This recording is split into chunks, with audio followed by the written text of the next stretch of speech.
Okay, let's welcome Jon Rahm, the captain of Legion 13 and our solo clubhouse leader. You're currently sitting at 14 under. You shot an incredible 8 under 62 today. Tell us a little bit about your round.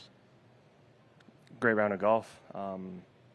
Maybe not the fastest start you can get out on this track, but just good swings, good golf in general. And you know, from the 10th hole on, those next 11 holes were pretty special because to play those holes 8 under was some good golf. I didn't really make many mistakes, and it showed. I feel like,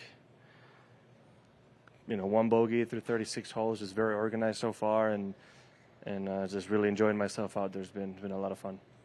So obviously the individual season championship is heating up. Mm-hmm. You have an option to really stay in the race and possibly clinch it in Chicago if you win this week. How much is that on your mind as you're playing?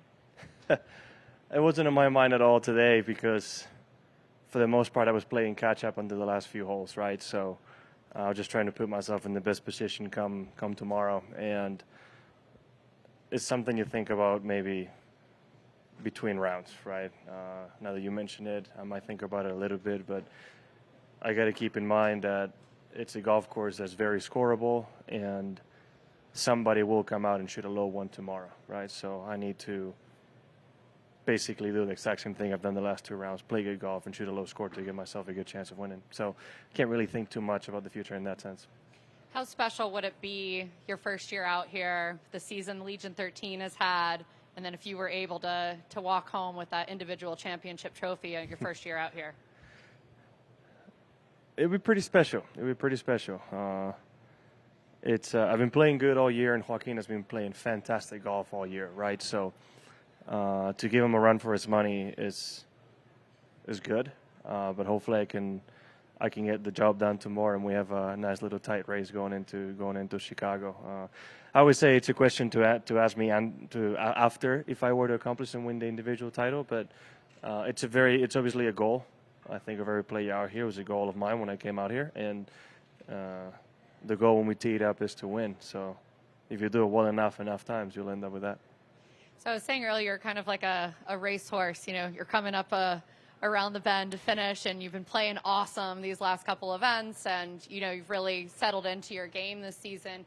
Do you think that's just getting comfortable with life on LIV, or is it something special about your game that's really clicked for you, or what do you think?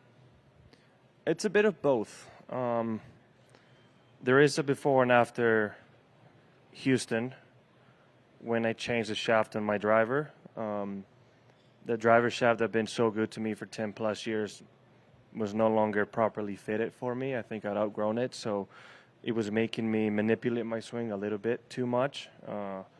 Whereas some good swings, I wasn't getting the result I wanted, and it fit throughout the whole bag. And automatically, when I changed to this Ventus Black, it was quite a quick change where my game started to feel a lot better and slowly get more and more comfortable swings. And that's why I think you've seen me play a little bit better golf and even getting it done, right? But then when it comes to the mental aspect of things, yeah, I think a large part of it was also getting used to LIV Golf in a different schedule, right? I played a very similar schedule when I started at Sony, so first week of January, and played a lot of golf early and almost peaked the first 2-3 months of the year, and then never really played my best golf after that. And the few times that I've won later, being this year, and then the COVID year, I was able to win later on the year because we started later. So I think it's a combination of those things, right? Different schedule and then a little bit of change one shaft in change really, which is nothing massive. And last one for me. So knowing what Bryson did last year with the 58 out here, you shot a 62 today, could have gone a lot lower. Do you think a 58 is in the cards, and kind of reflecting on that now, playing this course, what do you think? Is it possible? Yes, it's possible, but that's some serious golf. That is some serious golf around here, and you need the start he had, right? I mean, 7 under through 7, then you can almost let yourself think a little bit, but I wouldn't be expecting somebody to shoot in the 50s every single competitive year we have, which it's almost happened the last 3-4 years, but I wouldn't be expecting it as often as we've been having it the last few years. I think we've been very spoiled in that sense. And I mean, with that said, I hope that someone is me. If I were to do it tomorrow, that'd be very nice. Do it in Bryson fashion and get a W with a round in the 50s. Love it. Mike? Jon, anything surprise you out here on LIV? Anything from a competitive standpoint? Anything that you talked about having to adjust a little bit? Anything that you can pinpoint to? Nothing surprising because, having committed to LIV early December, I had 2 months to ask questions and get ready for it. Yeah. So I wouldn't say anything was shocking, right? It was. I think the biggest challenge for me was going to be the schedule change, but that's something you can get used to. It's not a big deal. I kind of actually enjoy being given the schedule, right? This is the tournament, this is where you play, and that's it. Instead of having to figure out a schedule throughout the year based on tournaments and what I want to play and what courses I know and I do not know, right? So there's an element of freedom when it comes to that I don't mind. But I wouldn't say there was anything that was surprising. I think I got my expectations pretty on point with what I needed to, what I would hope or thought what LIV Golf would be like. And you talked about the shaft change, but it also seemed like after your foot infection, since you've gotten back, like you've taken it to another level almost. I think I was close to that level right before. I guess when I said it was Houston. So the week before, and then that Tuesday of Houston, I think it was, before it really started hurting, it was where I could feel the change. I'm like, wow, like it's really going that way, right? And then I was forced to basically take almost 3 weeks off out of 4, right, to make sure I was healing properly. But I could see the change on it was mainly that shaft, but I could see a lot of the old habits going away and just more the ball flights and the trajectories that I was used to, right? I could go in a little bit more to a more comfortable state on the golf course. But that was, it was right around that time. And one last question. How much experience have you had here? Did you play here before? No. Tuesday was the first time I ever stepped foot on the golf course. And what'd you think? Fantastic golf course. I know we're shooting low scores, but man, if they wanted to, they could make this place very tricky, right? And it's a very fun resort. It's a very fun, beautiful part of the country that I'm not surprised why a lot of people talk so highly of it in the past, right? It was on the schedule in past years. It just didn't really fit where it was in the schedule, but I'm really glad I'm getting to experience it this year. All right, thanks.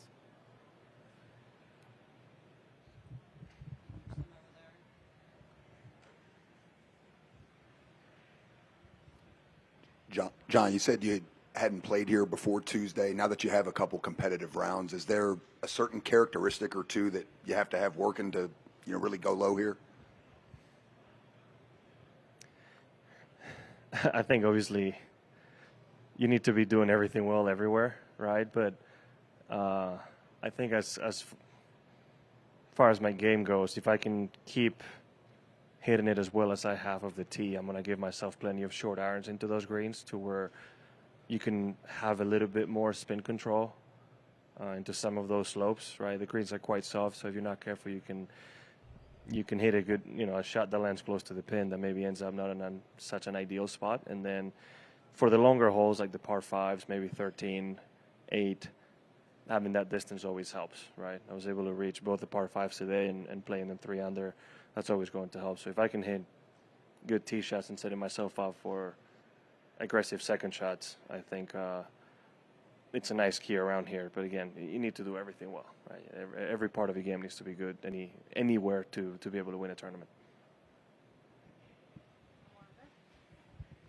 Jon, you had a great round, but you did have a little mishap on 8. Was that just an unfortunate bounce? Did that come off the way you wanted to? Maybe you could talk about that for me. I mean, it was more a surprise. Like that ball got to pin high. I never thought a miss hit with the 4-iron would ever go as far as it did.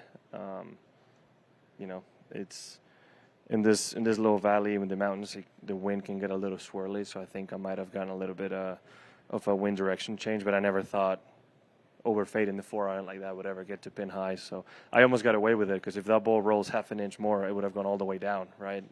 Not my intention. Then after that, I'm playing defense. Try to hit as soft as a shot I could from that French. Did a good job, and just couldn't really stop it closer than 10 feet and didn't make the putt. But yeah, I think it was just surprising, right? I was kind of playing on purpose to play that right side and use the slope, use the redan. I just didn't think I would ever go long in that scenario. Last one over here. Va a ser en español. Sí, dígame. Jon, ¿qué crees tú? En redes sociales has estado hablando los últimos días de muchos quieren verte levantar el trofeo, otros no, pero en general ven y dice en las redes sociales que vemos al Real Rambo hoy en día. ¿Qué crees tú que ha cambiado en tu juego de comienzo de temporada al día de hoy? Real. A ver, Real he sido siempre, ¿no? Yo creo que la gran diferencia es, para que le guste en temas técnicos, con la varilla Aldila que tenía con el driver, la verde, que llevaba con ella 10 años, yo creo que casi ya no era la mejor varilla para mí, ¿no? Es decir, había muchos swings en los que yo los hacía bien y la bola no salía como debía. Y desde que cambié justo antes de Houston, hay un antes y un después en el que estoy muchísimo más cómodo con el swing, y esas compensaciones que quizás hacía con esa varilla ya no están, ¿no? Y toda parte de mi juego está un poco mejor de lo que era antes, ¿no? Sobre todo mucho más cómodo. Y yo creo que ese ha sido el gran cambio, ¿no? Y la verdad que jugando lo bien que estoy jugando ahora, muy, muy contento, ¿no? Pero esa es la gran diferencia. Las semanas de Nashville ahora y las anteriores, no si hay algo que le tengo que dar la importancia, sería eso.